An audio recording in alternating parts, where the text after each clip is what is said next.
Hola, hola, ¿qué tal? ¿Cómo están ustedes? Soy Ana María y los invito a una nueva emisión y muy especial de Hablemos de Salud. Le cuento lo de especial. Señora, señor, vamos a estar muy atentos durante 50 minutos aproximadamente. Vamos a hablar de ACV, accidente cerebrovascular. Los profesionales que hoy tengo son profesionales especialistas en el tema. Mejor que ellos nadie sabe cómo se puede prevenir, se puede detectar, se puede vivir después de un ACV, como es la vida.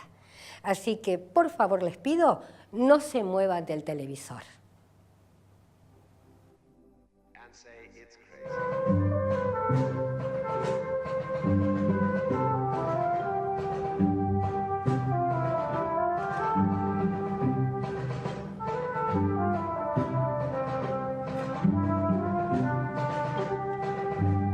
Aquí y Ahora Producciones presenta Hablemos de Salud.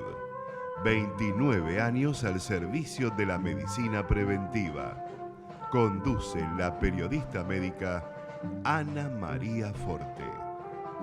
Hoy nos visita la doctora María Marta Esnaola, médica neuróloga, jefa de neurología del Hospital César Milstein y del Sanatorio Mater Dei. También está con nosotros Malena Vázquez Valenzuela. Es un testimonio, es un verdadero canto a la vida. También la doctora Ana Esteva, terapista ocupacional. Y el doctor Mariano Favaloro, cirujano cardiovascular.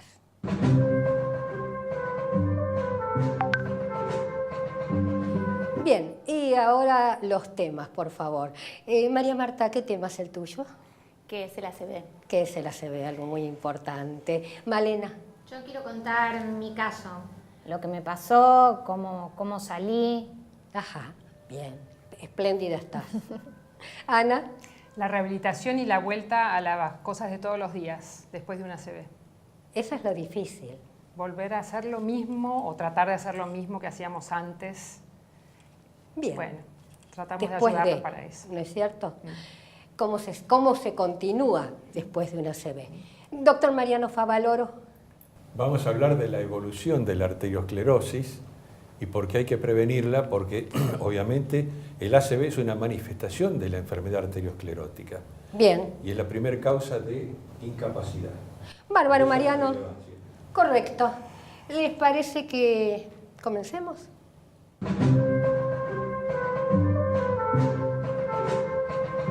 Y ya estamos con una excelente profesional, muy didáctica.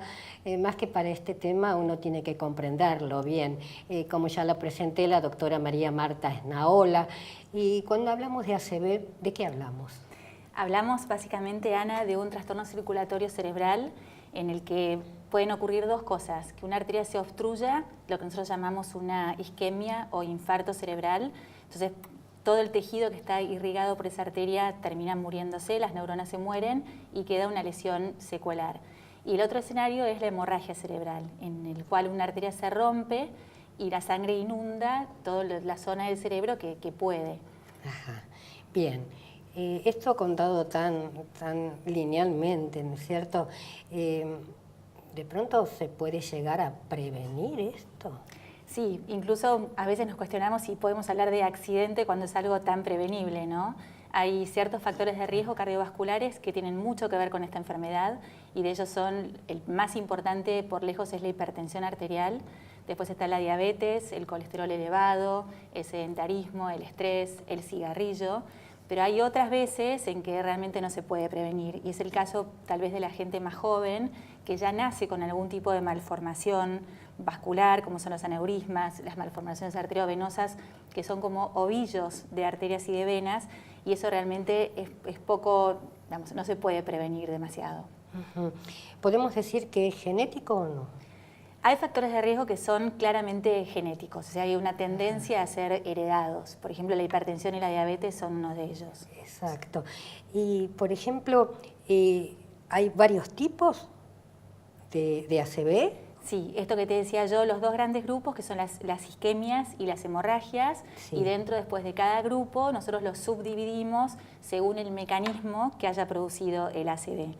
A veces la arteria se enferma localmente, a veces viene un coágulo del corazón provocado por alguna arritmia cardíaca o por un infarto de miocardio, y bueno, ese coágulo viaja por las arterias hasta el cerebro. En otros casos las arterias se pueden romper, como puede ser el caso de algunos traumatismos que producen disecciones, o sea, roturas de las arterias mismas. Ajá. Y el paciente cuando está pasando por este mal trance, ¿no es cierto? Porque ya dijimos que accidente no se puede decir. ¿Siente algo? ¿Hay algún síntoma como para que, bueno, alerta? Sí, por supuesto, y esto es lo más importante que la gente tiene que saber reconocer para poder actuar también rápidamente. Y los síntomas más importantes o más frecuentes son la debilidad o pérdida de fuerza en una mitad del cuerpo. ¿Cualquiera puede ser, derecha o izquierda? Cualquiera puede ser, lo importante es que siempre respeta la mitad del cuerpo, y a veces Bien. puede ser más en el brazo, más en la pierna, pero sigue la coherencia hasta del hemi corporal. También pueden ser trastornos en la sensibilidad, en la mitad del cuerpo, problemas para hablar, para expresarse o para entender lo que a uno le están diciendo, problemas en los campos visuales, cuando perdemos parte de nuestro campo, de lo que estamos viendo, o nos quedamos ciegos de un ojo. También pueden ser problemas para caminar o para coordinar los movimientos. Y otro síntoma importante también es el dolor de cabeza muy intenso y de aparición muy brusca. Ajá. Yo una vez hablé con un paciente que me comentó que él veía como a través de un cono. Y dice que fue el primer síntoma que tuvo. Sí, trastornos, como te decía, en los campos visuales. Los campos visuales. Sí. Ajá. Ahora bien, el paciente tiene que quedarse tranquilo en su casa, tiene que salir corriendo, cuántas horas tiene, cómo son, digamos, el minuto a minuto. El tratamiento de esta enfermedad depende absolutamente del tiempo. O sea que cuando inmediatamente un paciente se está dando cuenta que algo raro le está pasando, no importa que después termine no siendo, pero preferimos siempre que alguien haga una consulta de más y no perdernos la oportunidad de tratar a un paciente. Ajá. Así que apenas está sintiendo algún síntoma raro, lo ideal es que llame a un servicio de emergencias o que algún familiar lo traslade en forma urgente a un centro que esté preparado para recibir y para poder tratar ese paciente. La ventana terapéutica, o sea, el tiempo que nosotros tenemos para hacer algo es muy corto, son de apenas 6 horas. 6 horas. Claro, mejor decir menos, como para que uno no se quede tranquila, porque bueno, y ya pasará, y es un ahogo, y es un me parece.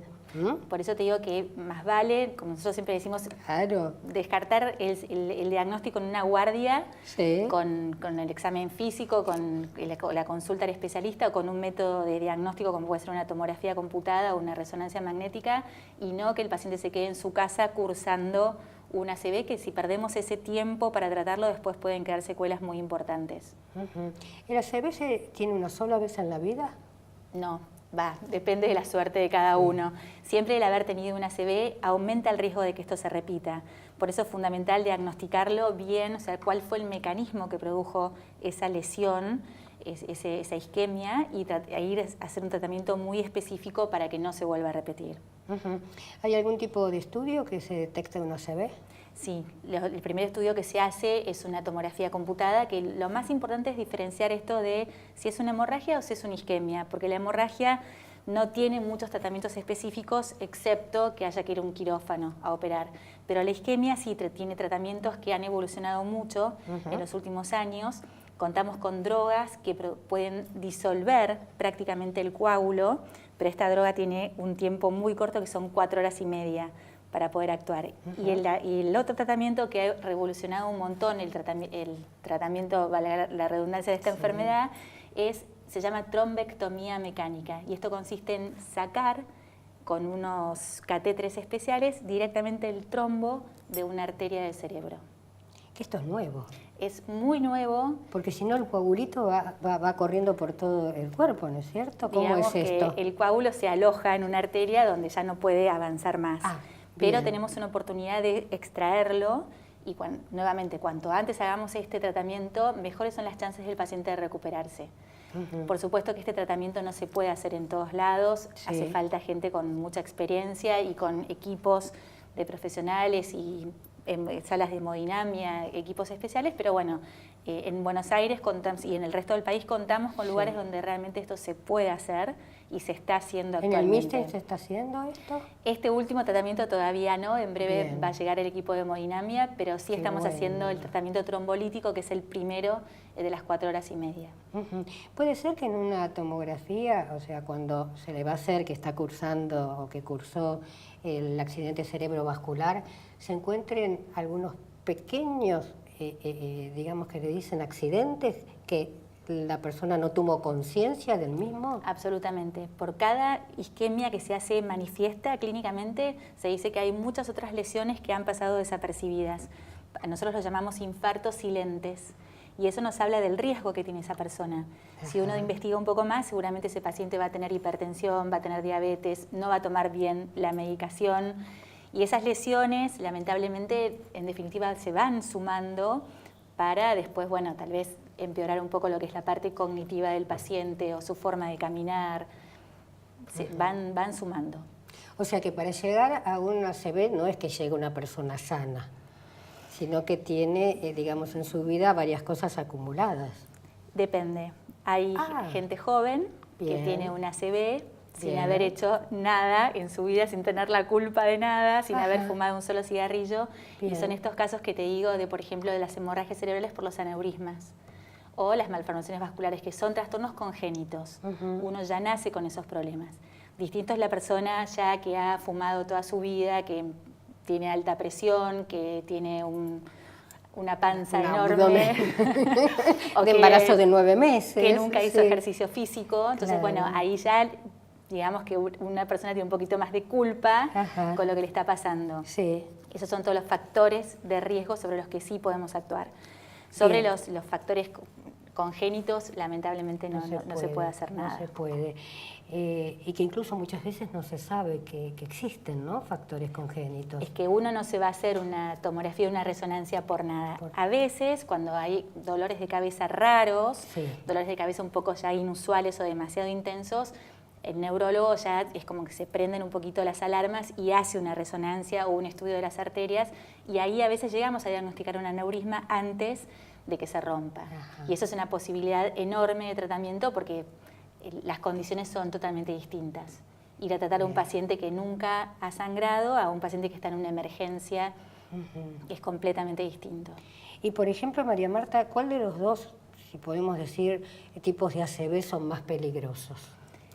Los dos son peligrosos. Tal vez la hemorragia en el momento agudo genera un poquito más de riesgo por lo que se llama la presión intracraneana, pero los dos son de riesgo, los dos pueden dejar secuelas muy importantes y sobre los dos tenemos que actuar para prevenir, sin dudas. Hablaste de, bueno, no tomó la medicación, ¿no?, por ejemplo. La persona tiene que tomar mucha medicación o ahora es como que es más, yo sé que antiguamente eran muchísimas pastillas, no sé hoy en día cómo lo están tratando. Sí, depende del paciente, pero básicamente lo que se indica siempre después de un accidente cerebrovascular isquémico es aspirina o anticoagulación. Todo depende de la causa que haya provocado esa isquemia. Después, por supuesto, si el paciente es hipertenso, va a tener que tomar sus drogas antihipertensivas, si es diabético, el tratamiento de la diabetes, pero básicamente, y una droga que usamos mucho que son unas medicaciones que bajan el colesterol, que se llaman estatinas. Las estatinas. Que esto ya se ha comprobado que mejoran las arterias, estabilizan la pared de las arterias para que no generen más placas de ateroma. Y por ejemplo, con las estatinas sigue pasando lo mismo, que algunas personas tienen problemas gastrointestinales. Sí, tal vez la queja más frecuente con las estatinas son los dolores musculares. Musculares. Sí, mialgias, nosotros llamamos, y eso a veces nos obliga a bajar la dosis o a incluso suspender la medicación. Bien, ahora por ejemplo, una persona joven, anticoagulada, ¿cómo es su vida? Se puede llevar una vida totalmente normal con la anticoagulación. Lo más importante es saber que uno está tomando medicamentos anticoagulantes para, por supuesto, avisarle al médico cuando se va a hacer alguna intervención quirúrgica o... Sacar una muela. Sí, siempre hay que avisar, pero la verdad que tenemos hasta mujeres embarazadas con tratamiento anticoagulante, así que se puede hacer una vida absolutamente normal. María Marta, genial. Después hacia el final vamos a hacer así una mesa redonda, no podemos hacer, pero alargada. Te felicito. Muchas muy gracias, clarito. Ana. ¿Qué tal, Gustavo? ¿Qué tenés para decirnos? ¿Tenés Facebook? ¿Página? Sí, Te estamos escucho. por Facebook y le vamos a decir a nuestra audiencia que nos encuentran en Hablemos de Salud, Ana María Forte, y también en Fiebre Mediterránea Familiar, Pacientes y Familias.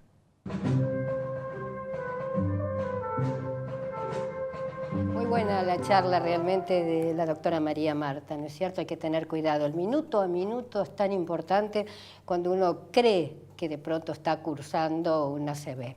Y ya estamos con un gran amigo, el doctor Mariano Favaloro, 17 años que me aguanta en la radio, ¿no? Entonces acá estaban diciendo, ya es una pareja. Digo, no, las parejas realmente hoy no duran tanto. El doctor, como ustedes saben, es cirujano cardiovascular y va a hablar acerca de, ¿se puede prevenir una ACV, Mariano? ¿Qué tal, Ana María? Sí, Bien. por supuesto, que se puede prevenir y justamente entonces vamos a atacar las causas. Y hoy yo quiero darle un hilo conductor a un órgano dentro del aparato cardiovascular que no está muy considerado y tiene la llave de toda la enfermedad cardiovascular. Bien, primicia. No, primicia no, porque Para los nosotros. médicos lo saben. Bueno, Ya. ¿qué es el endotelio? ¿Qué es el endotelio? Bien. Los vasos tienen 3 capas. Sí. La pared de las arterias y de las venas también. Una capa externa, muy finita, una capa media que tiene músculos Sí. y una capa interna que tiene el espesor de una sola célula, Upa.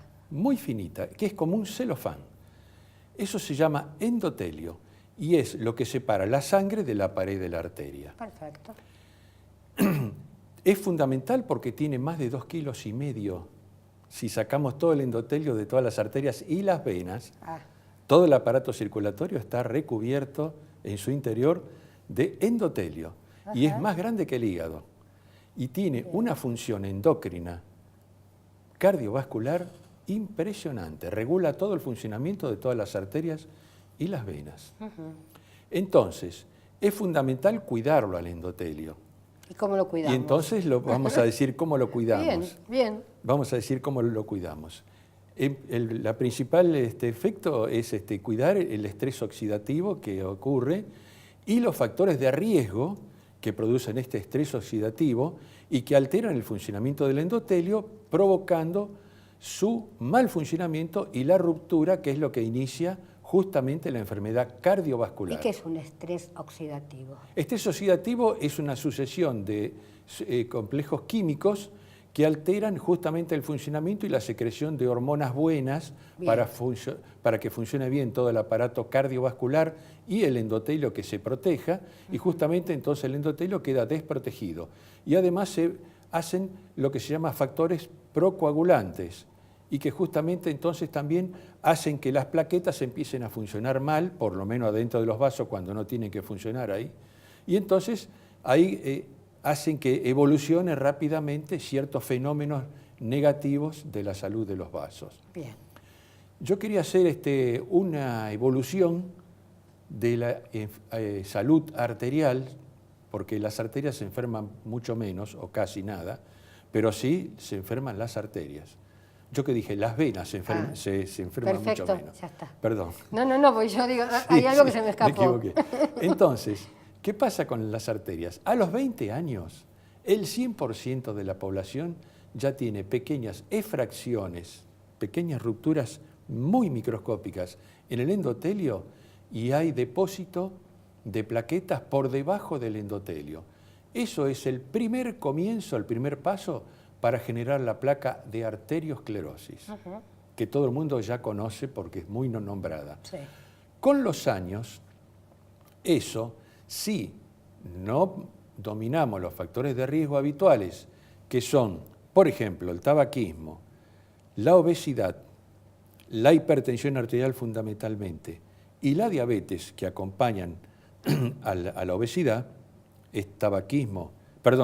hipertensión y diabetes, provocan una alteración metabólica, sobre todo también en las arterias, y química en la sangre que hace que estas placas de arteriosclerosis crezcan rápidamente. Tenemos ahí una plaquita que se ve cómo en el tiempo se va llenando de grasa, después de colesterol, y finalmente se hace una placa fibrótica. Bien. Cuando la placa es muy grande, ¿qué pasa? El endotelio ya no puede cubrirla y ahí hace una ruptura más grande y tenemos un vaso que tiene generalmente del 100% original de la luz donde pasa la sangre, tenemos un 70-80% de la luz.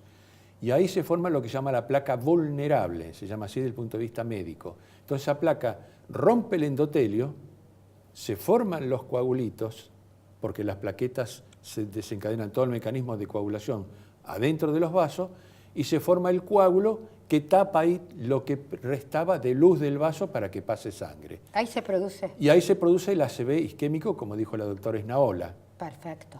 que puede ser en un vaso importante como es las carótidas, Bien. ¿no es cierto? O en un vaso menor dentro de la circulación cerebral. También puede venir un coágulo de otro lado, también lo dijo, pero es el 85% de los ACV, que son isquémicos. Entonces, lo que nosotros tenemos que hacer es evitar que esto evolucione y evitar que se forme la placa arteriosclerótica y que se rompa la placa y que se forme el coágulo. Porque el ACV es muchas veces catastrófico y es la primer causa de discapacidad en el adulto. Y como dijo la doctora, ¿no es cierto, María Marta, no tiene edad. Claro que no tiene edad, porque hay causas congénitas o causas también más raras o alteraciones vasculares que hacen que se produzca a veces en la segunda o tercera década en personas jóvenes. Repetir, o sea que y si sobre un ACV uno puede claro, tener varios ACV. Porque puede ser que haya otras causas concomitantes o la patología que esté presente en otros vasos. Perfecto. Y que se pueda repetir, por supuesto. Ajá. Eso se da mucho más en esos casos, generalmente el hemorrágico, porque hay pequeños aneurismas, o sea, dilataciones anormales que se pueden romper. Y vos que sos cirujano cardiovascular, ¿no es cierto? ¿Tuviste estos tipos de operación o no porque esto es neurológico? Sí, lo que pasa que la tuvimos, pero por suerte la ciencia avanza. Sí. Digo, la tuvimos porque Sí. hoy día, como bien explicó también la doctora Esnaola, hay un avance muy importante de lo que se llaman los procedimientos endovasculares Sí. o mínimamente invasivos. Entonces, ¿qué pasa? Cuando se forma el trombo ese, rápidamente, dentro de las 6 horas, si es posible dentro de la primera hora, se va a un centro de alta complejidad con un equipo de hemodinamia con mucha experiencia y mucha capacidad tecnológica, y entonces se hace la aspiración del coágulo ese. Inclusive se puede tratar la oclusión de la arteria, abrir esa arteria y colocar un stent también. Entonces se solucionan dos problemas, se destapa la arteria y además se trata la obstrucción. ¿Y es cierto que hay algunas personas que tienen varios stent? Stent, sí, es que ya se difundió el stent por todos lados. Claro. En las carótidas, en las coronarias donde empezó, por supuesto, se podría llamar un stent muy especial la prótesis endovascular que se coloca dentro de la aorta. Y después, hoy día, para el tratamiento de las obstrucciones arteriales por debajo de la rodilla... Que son muy comunes y cada vez más, no sé por qué. Y porque no hay cesación tabáquica. Hablando de la hipertensión, que no me quiero olvidar, Sí. El problema de la hipertensión no es solo el diagnóstico y el tratamiento, es lograr que el tratamiento sea efectivo, o sea, cumplir el tratamiento. Y para que la gente entienda, dominar la presión arterial. Y la gente, si cumple con el tratamiento, se puede dominar la presión arterial. Lo que pasa es que la mitad de la población, sobre todo después de los 50 años, pero la mitad de la población global es hipertensa, porque hay mucha hipertensión en jóvenes y en chicos Sí. hoy día. De esa mitad, de ese 50% de la población, el 50% no sabe, o sea, el 25% que tiene hipertensión de la población no sabe que es hipertenso. El enemigo Y del asintomático. 25% que sabe, Sí. solamente el 10% cumple el tratamiento como para tener controlada la presión arterial. Es decir, que la efectividad del tratamiento por ahora no es muy buena, porque realmente es como que la gente no entiende, no se ha concientizado del manejo de la presión arterial. ¿Por qué? Porque, como yo digo también siempre, El problema no es decir que ahora todo el mundo quiere vivir 100 años. El problema no es vivir 100 años. La calidad de vida. Sino llegar bien. Porque Totalmente. no tiene sentido vivir 100 años cuando uno tiene una ACV y tiene una calidad de vida muy pobre. Y yo lo aprendí de vos, que la presión arterial suele ser el enemigo silencioso porque no dan síntomas. Exacto. Bendito sea la persona que le duele Y va el corazón, destruyendo el árbol arterial. que le duele la nuca o la cabeza. Y otros lo pasan sin darse cuenta. Algunos por suerte tienen síntomas, Claro, la mayoría no síntomas. tiene síntomas. Ahora, Ese es el Mariano, problema. yo voy a poner el bocadillo de siempre, ¿no es cierto? Sin torturar a nadie, porque vos sabés que yo torturo a muchas veces a algún profesional llamado Mariano Favaloro, pero bueno, cada uno pasó por algo en su vida, y que tenga en cuenta el médico que si el paciente va con una presión arterial elevada y fue medicado mucho tiempo y la presión no baja, se puede estar, puede estar cursando una enfermedad donde no es la presión arterial, sino la enfermedad la que provoca la presión arterial. Eso también hay que tomarlo en cuenta. Por supuesto, es un componente más de muchas enfermedades que se llaman proinflamatorias o autoinflamatorias, Sí. y entonces es importante saber y pensar que cuando una presión arterial es muy anormal y muy difícil de manejar, algo está raro pasa. pasando. Hay que pensar en otra cosa Y no pensar, y Mariano, asociarlo con alguna enfermedad rara. no pensar, como pasó en el caso de mi padre, ¿no? No tomó la pastillita, él decía que la tomaba y no la tomaba. Bueno, nosotros venimos de hace algo como año y medio, yo me descubrí fiebre mediterránea familiar. Claro. Entonces yo dije, bueno, bendito sea tantas veces que dijimos que mi padre murió porque le faltaba, no tomaba la pastillita, porque si yo me moría me iban a decir exactamente lo mismo. Mi abuelo y mi bisabuelo pasaron por lo mismo. Entonces yo pido a los señores profesionales que la palabrita fiebre mediterránea, la enfermedad, ¿no? Fiebre mediterránea familiar está en la Argentina desde hace 70 años. Que se haya descubierto hace poco o 20 años es una cosa, es otra cosa. Lo trajeron los hermanos, como siempre decimos, ¿no? Españoles e italianos, nuestros hermanos que nos hicieron la patria grande, formamos juntos. Pero bueno, Mariano, seguimos después hacia el final, porque por favor, sí, adelante. Me parece muy ajustada al Sí, momento. sí. Las estadísticas de estudios genéticos que se han hecho Sí. dicen que acá en la Argentina hay por lo menos 8.000 casos de fiebre mediterránea, de los cuales la mayoría, por no decir casi todos, están sin diagnosticar todavía. O Así que- subdiagnosticados. o subdiagnosticados. Con polimialgia y fibromialgia, pero ese es otro tema, sabes que nos Pero es apasiona importante a tenerlo en ambos. cuenta. Hay que tener en cuenta, hay fiebre mediterránea familiar. También. Bien, señor director, tiene razón, tengo que cortar. Gustavo, ¿estás por ahí? Bueno, si estás por ahí, por favor. Mandate un... ¿Tenemos un Facebook de fiebre mediterránea familiar? Sí, estamos por Facebook y le vamos a decir a nuestra audiencia que nos encuentran en Hablemos de Salud, Ana María Forte, y también en Fiebre Mediterránea Familiar, Pacientes y Familias.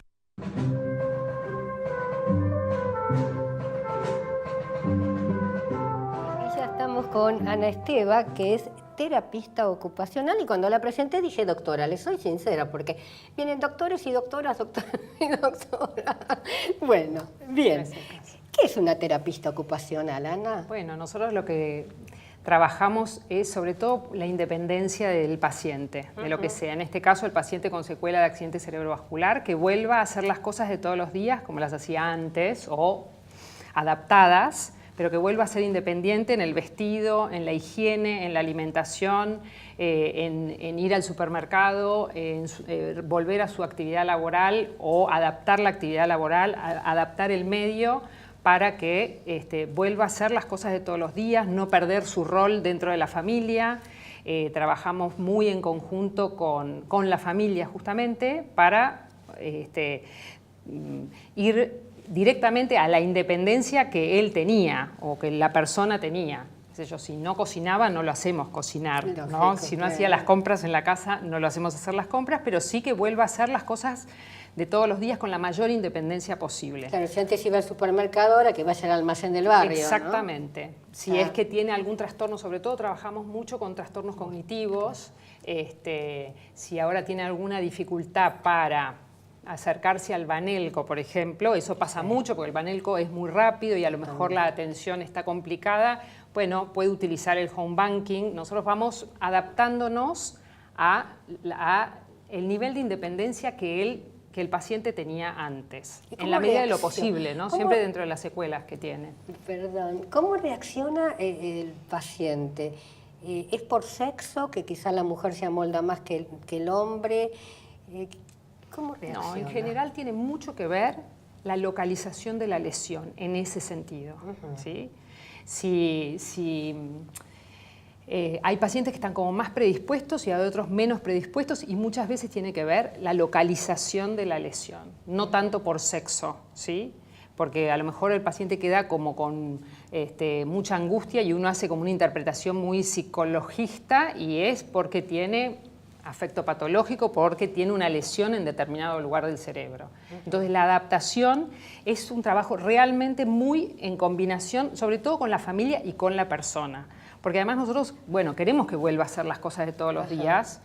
A lo mejor en el centro de rehabilitación las puede hacer, pero llegamos a la casa y no lo puede hacer porque el baño no está adaptado y en el centro de rehabilitación sí. Entonces, por eso permanentemente es con la familia y con el lugar donde vive. Muchas veces nos pasa que por ahí la persona vive en un primer piso por escalera y tiene una secuela con dificultades que quedó con problemas de equilibrio. Entonces, bueno, es toda una movida la que hay que hacer. Sí. Y además hay que pensar que nosotros intervenimos en el momento, digamos, más duro de esta persona, ¿sí? Después de un ACV es un antes y un después claramente en la vida de esa persona y de su familia, de sus amigos.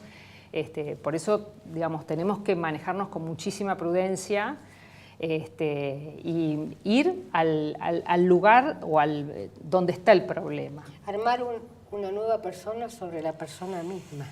Bueno, es muy difícil, es muy difícil. Intervienen también, o sea, se tratan en forma multidisciplinaria, Sí o psicólogas, sí, psiquiatras. Sí o sí, interviene el equipo de rehabilitación desde el momento cero. Los kinesiólogos desde la movilización en la cama de hospital o del centro de rehabilitación. Los fonoaudiólogos por los trastornos deglutorios y por las posibles afasias.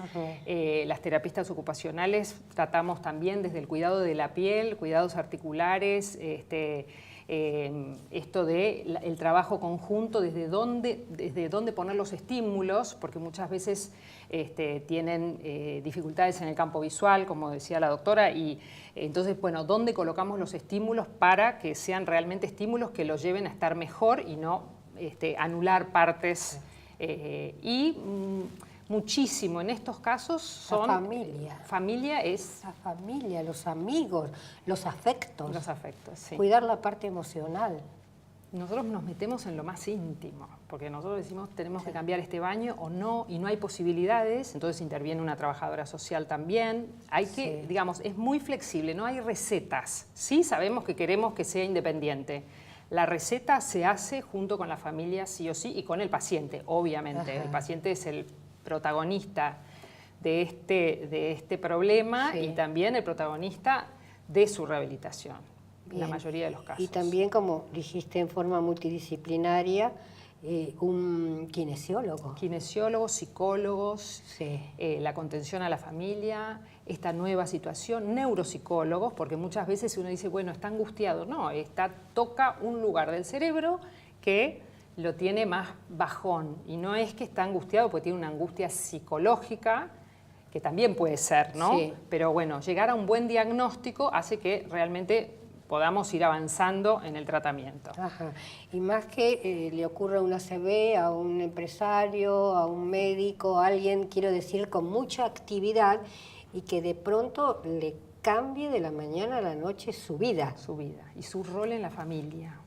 también. Ya no es el proveedor, el cabeza Sí, de grupo. Sí, eso es un tema delicadísimo, Sí. bueno, que nosotros vamos acompañando también a ese proceso, Ajá. ¿no? Realmente el lugar que nos toca a nosotros no es ni ponernos por delante ni ponernos por detrás, sino que ir acompañando el proceso de adaptación a esta nueva situación, además de la rehabilitación puntual, que vuelva a mover su brazo, estimulación sensitiva, si tiene problemas de sensibilidad, actividades para que vuelva a mover el brazo como lo movía antes o de la mejor forma posible, que se adapte, ¿no? La atención, concentración, memoria, si manejaba, si no manejaba, es un tema muy riesgoso, el tema del manejo, de manejar auto, ¿no? Sí. Si salía, si iba al cine, si iba al teatro, si puede volver a hacerlo. El manejo de la fatiga también, se cansa mucho más y es, digamos, más útil, por decirlo de alguna manera, dentro de las prioridades que tenga la familia y que tenga el paciente, que se canse más porque fue a ver una obra de teatro, a que se canse porque se terminó de bañar solo. Entonces, bueno, nosotros ahí negociamos un poco la independencia. Bueno, que lo ayuden a bañarse un poco para que no se canse tanto y pueda ir al teatro y hacer una actividad recreativa que lo llene más y que lo planifique más.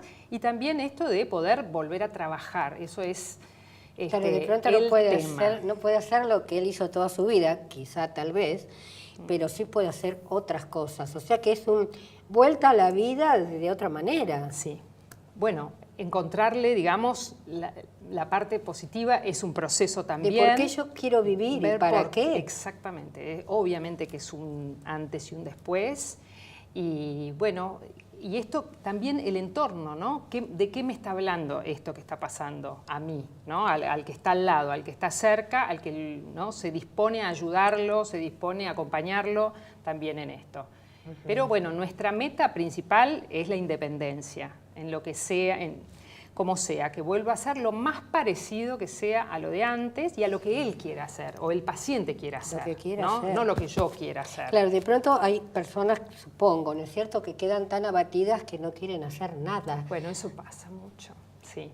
Cuando son más conscientes. Bueno, en los trastornos neurológicos, eso por ahí no es tanta conciencia, sobre todo en un primer momento, bueno, van tratando de resolver, ¿no? Y bueno, y es mucha gente, nosotros vemos, Sí. a lo mejor en una ciudad tan grande como Buenos Aires cuesta más, pero en lugares más pequeños donde la gente se puede manejar con mayor independencia, Sí. ¿no? Sale a la calle, camina, sin tanto riesgo, ¿no? Por eso digo, Buenos Aires es un lugar como un poquito más riesgoso, hay que manejarse sano, más o menos sano, digamos, ya es un problema, con alguna dificultad, es más, por eso adaptarlo. Bueno, es más eficiente yendo ahora, bueno, no hay almacenes, ¿viste? Ahora Exacto, es al chino, sí, el chino. pero que te traiga las cosas o Sí. lo manejas por la computadora y que las salidas sean más recreativas, en ambientes más pequeños, a lo mejor eso se adapta y se ve con cada uno. Claro, también la voluntad de la familia, porque llega un momento que la familia también dice, yo necesito hacer mi vida. Tuve un caso muy cercano, por eso más o menos te hago las preguntas. Sí. Que la familia te dice, bueno, yo tengo mis hijos, tengo mi vida, no me puedo ocupar, que se ocupe otro, se pelean entre los hijos, no pueden pagar una persona que esté al lado de la persona después de su ACV. O sea, yo pienso que cada persona es un mundo. Un mundo, cada familia y las decisiones que se tomaban hasta ese momento, ¿no? Cómo cambian y la realidad concreta. Ya te digo, si vivía en un edificio donde tenía que subir un piso por escalera, el universo se viene abajo para esa persona, ¿no? Entonces, ¿qué hacemos? Bueno, claro, no se puede mudar, se tiene que ir a vivir a lo de alguien. Son situaciones muy complicadas y muy complejas en las que, bueno, el equipo está ahí al lado también, ¿no? Por eso la prudencia del equipo es fundamental, de no imponernos a tiene que hacer esto, tiene que hacer lo otro, sino que es consensuado. Sí. Esto es lo que nosotros recomendamos. Sí. De hecho, siempre pongo un ejemplo de una chica, digo yo, porque era bastante joven y que, bueno, no podía ser independiente para bañarse, ¿no? Era un momento especial y ella la verdad es que no podía hacerlo, nosotros negociábamos eso. Claro. Decimos negociamos, por supuesto que gana el paciente en la negociación, pero ¿qué beneficio tiene? Y si realmente es tan beneficioso, nosotros lo negociamos, no es a toda costa. Lógico. También, esto para cerrar, carácter y temperamento, porque hay personas que pueden salir desde el pozo más hondo, y hay personas que con el charquito se ahogan. Totalmente. Entonces también es difícil. Sí, por eso. Pero hay casos excepcionales, y dentro de un ratito vamos a estar charlando con Malena, y también que me perdone, nuestro productor también tuvo una ACV, ese muchachito que vemos por ahí. Y perfecto, ¿está? Sí. Pero no todos son iguales. No, Ana, me quedaría horas charlando con vos, pero me están diciendo el bloque llegó a su fin. Está bien, está bien. Bien. Gustavo, por favor, ¿estamos en la radio? Así es, si querés le contamos a la audiencia que estamos en la radio, ¿te parece? Hablemos de salud, AM 1220, esto es Ecomedios, todos los martes al mediodía a las 12 y también a través de www.ecomedios.com.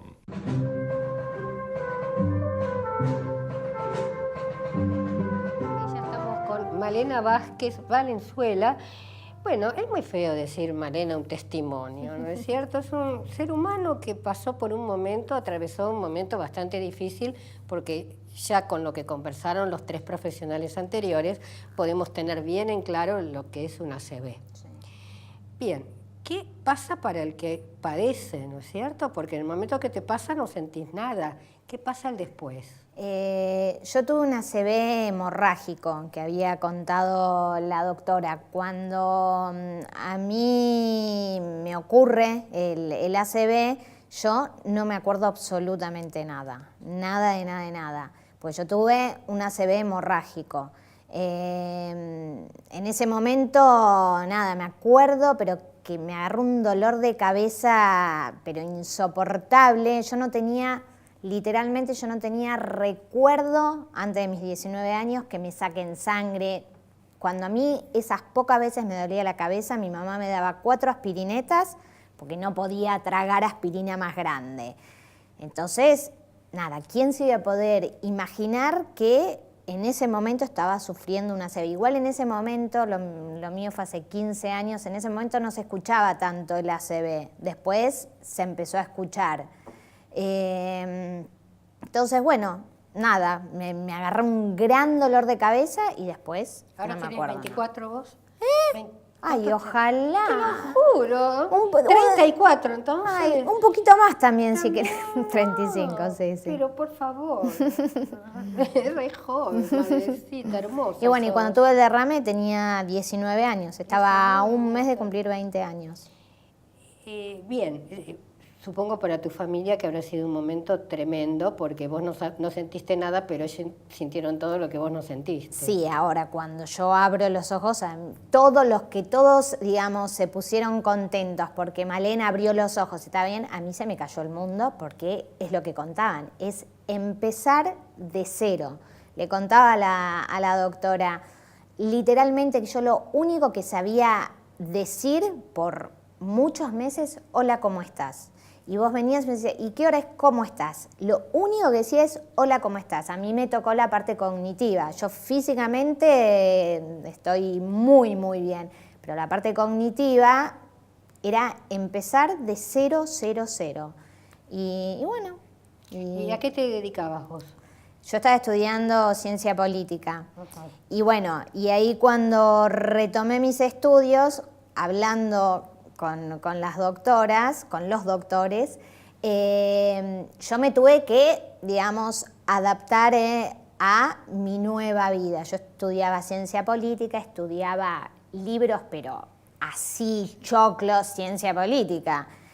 Y bueno, y retomé mis estudios de ciencia política, pero la verdad no podía.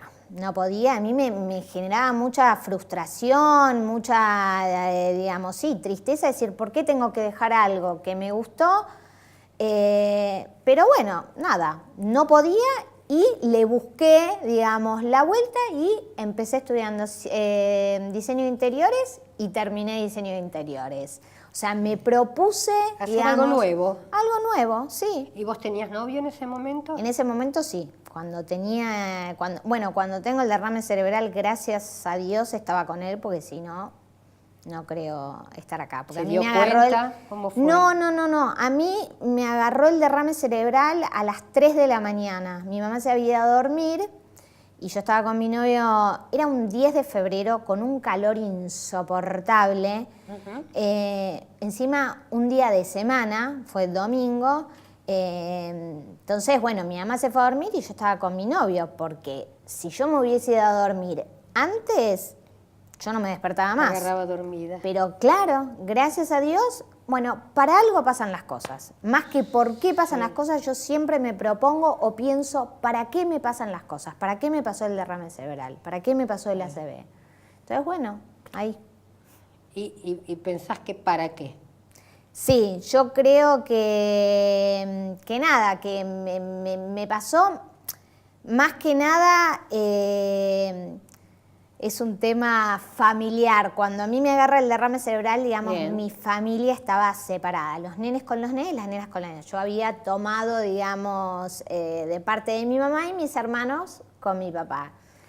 Y cuando tengo el derrame cerebral, hacía 5 meses que no tenía contacto con mis hermanos y mi papá, y 2 días antes de tener el derrame cerebral era la Copa Davis, me acuerdo, Sí. En el Monumental. Nos reencontramos, nos vemos con mis hermanos y mi papá, y 2 días después me agarra el derrame cerebral. Ajá. Y ahí mi mamá lo llamó a mi papá, mira, Malena tiene un derrame cerebral, bla, bla. Y ahí se unió toda la Se unió la familia. familia. Y claro, y sí, fue así. Dentro de todos, digamos, los motivos. Sí, pero sí, uno creo, estoy Eso es lo 100% segura bueno. que es eso. Eso es lo bueno, el descubrir, bueno, yo me comparo porque también me he descubierto una enfermedad de Sí. la mañana a la noche y uno pregunta, ¿por qué me sucedió a mí? Pero ¿para qué? Más que Claro, por qué. pero yo en ese siempre pienso momento eso. dije, gracias a Dios que me pasó a mí, Bueno. porque yo tengo mucho para hacer. Bueno, mi mamá una vez que casi me da un cachetazo, me dice, vos llegás a volver a decir eso. Pero yo le dije la verdad, mira, si me tenía que pasar lo que me pasó, digamos, o sea, tener el derrame cerebral para unir a mi familia, Bienvenido. totalmente. Sí. Casi ahí ya se lo dije cuando yo ya estaba bien y todo, casi me agarra de las mechas, por no decir otra cosa.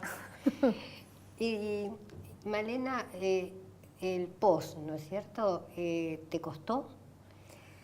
Yo cuando tengo el derrame cerebral, bueno, yo estuve en coma, ponele 15 días, después estuve una semana más y bueno, estaba en silla de ruedas. Pensá que yo llegué a pesar 36 kilos. Nada. Me pesaba más literalmente la cabeza que el cuerpo. Totalmente. Entonces era empezar de cero, desde hablar, desde empezar a caminar, pero sí, fue difícil primero más que nada porque a mí también me sorprendió, o sea, yo abrí los ojos y yo me acuerdo decir, digo, ¿qué me pasó? No entendía nada. Entonces era realmente empezar de cero, empezar de volver a estudiar, caminar, hablar, comer, o sea, es volver a nacer. ¿Cuánto tiempo estuviste para medianamente decir me siento bien? Yo no sentía dolor, el tema era cómo, digamos, adaptar mi nueva vida. Exacto, Ese era el tema. exacto. Ese es el tema. Sobre todo una chica, yo tenía 19 años, entonces era como, sí, adaptarse lo que yo te cuento de estudiar, dejé de estudiar una carrera que me gustaba por otra carrera. Nada, son decisiones que uno toma. Y que bueno, tuviste la suerte de que pudiste retomar una carrera, porque Sí. hay personas que quedan, después lo va a explicar la doctora, quedan sin poder hablar. Sí, Y seguro. por más que Seguro. quieran, no pueden. Igual ¿no? también tiene que ver con mi edad. Yo era lo que yo te cuento, yo era una chica re sana, nada de nada. ¿Y antecedentes familiares? No hubo, o sea No, que de la nada. no, de la nada. Ajá. Yo tuve una malformación congénita, que hablando las doctoras hablaban de todos los factores de riesgo que hay en el ACV. Yo tuve una malformación congénita, o sea, algo que desde la panza de mi mamá no creció bien. Entonces te puede explotar como no te puede explotar. Claro. Y en su momento me acuerdo que uno de los doctores me había dicho que las malformaciones congénitas, no sé si es así, la doctora sabrá, Después en el debate. ahí lo va a decir. Lo vamos a No, ver. me había dicho que las malformaciones congénitas, en general, siempre hay excepciones, pero en general explota entre los 19 y 20 años. 20 años. A mí me pasó un mes antes de cumplir los 20 años. No sé si tiene algo que ver. Ahora lo va a Bien, la explicar verdad que bien. sos un gran ejemplo para muchos que te están escuchando, que de pronto, bueno, es muy fácil decir y cambia de vida y cambia de esto y cambia de lo otro, pero realmente tuviste, aparte de todo, mucha suerte. Sí, y también tuve una gran familia, tuve amigos increíbles, Eso es porque tan es todo un importante. equipo, es el médico, el paciente, los familiares, todo un equipo, todo un equipo. Todo lo que es una vida. Total. Bárbaro. Malena, vamos a hacer un pequeño paréntesis y luego Dale. continuamos. Adelante.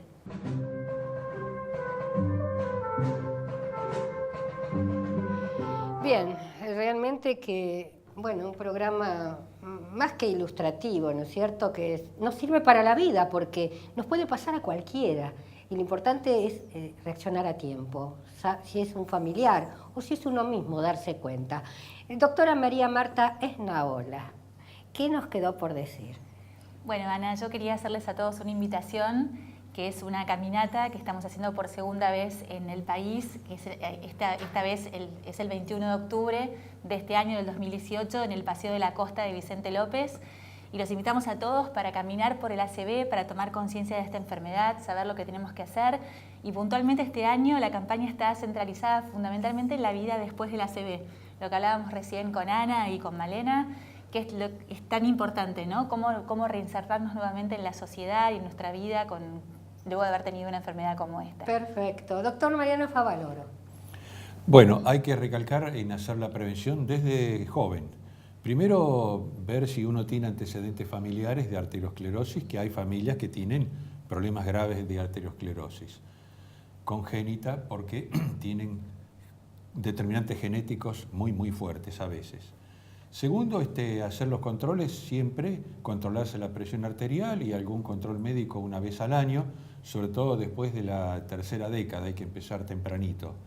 Cada vez más temprano es mejor.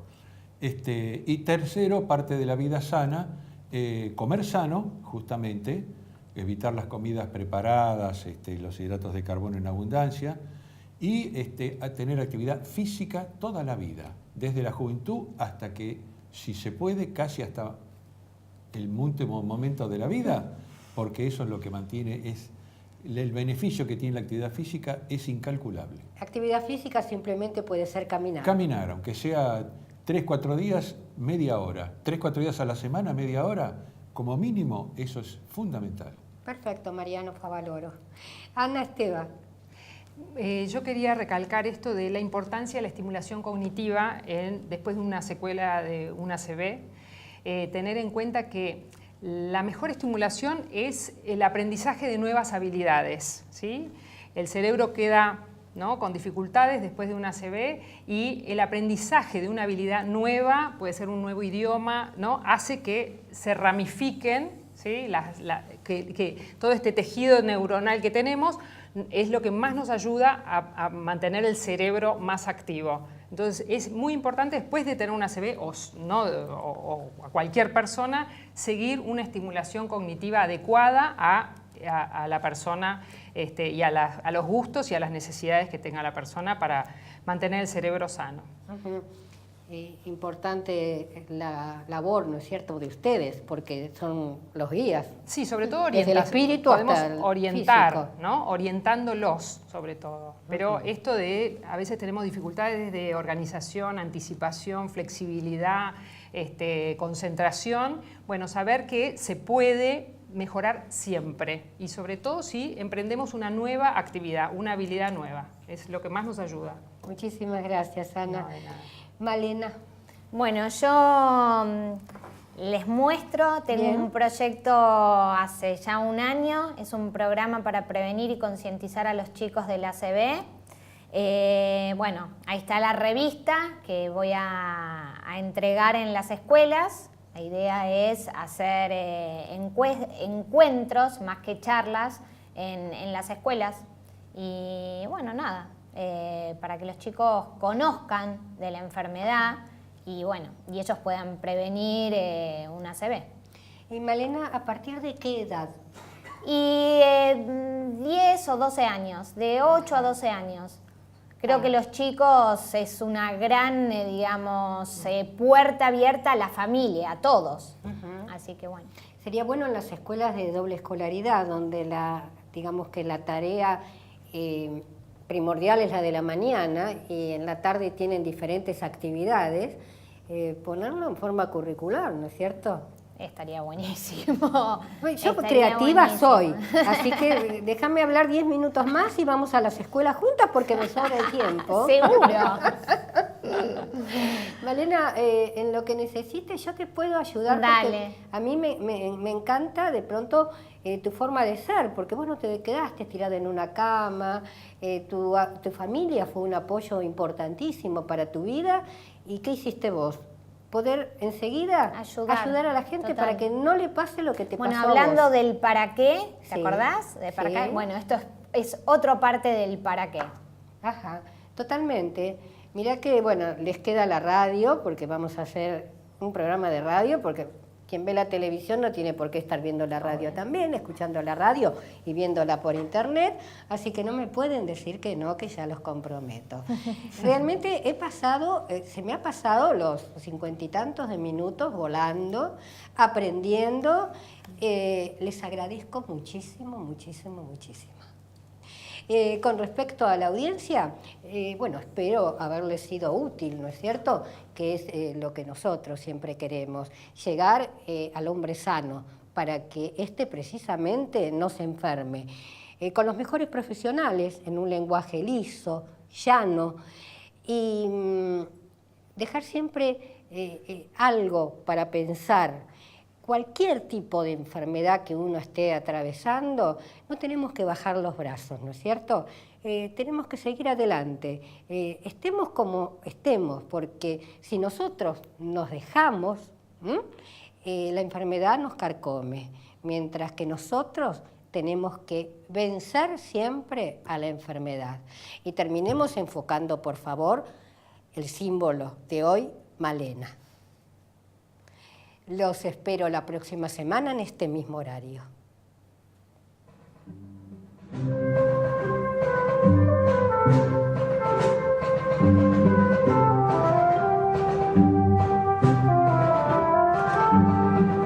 Peina a la señora Ana María Freddy para Peluquerías Pino de Oscar y Julio. Pasaje Busquiazo 3043 Palermo.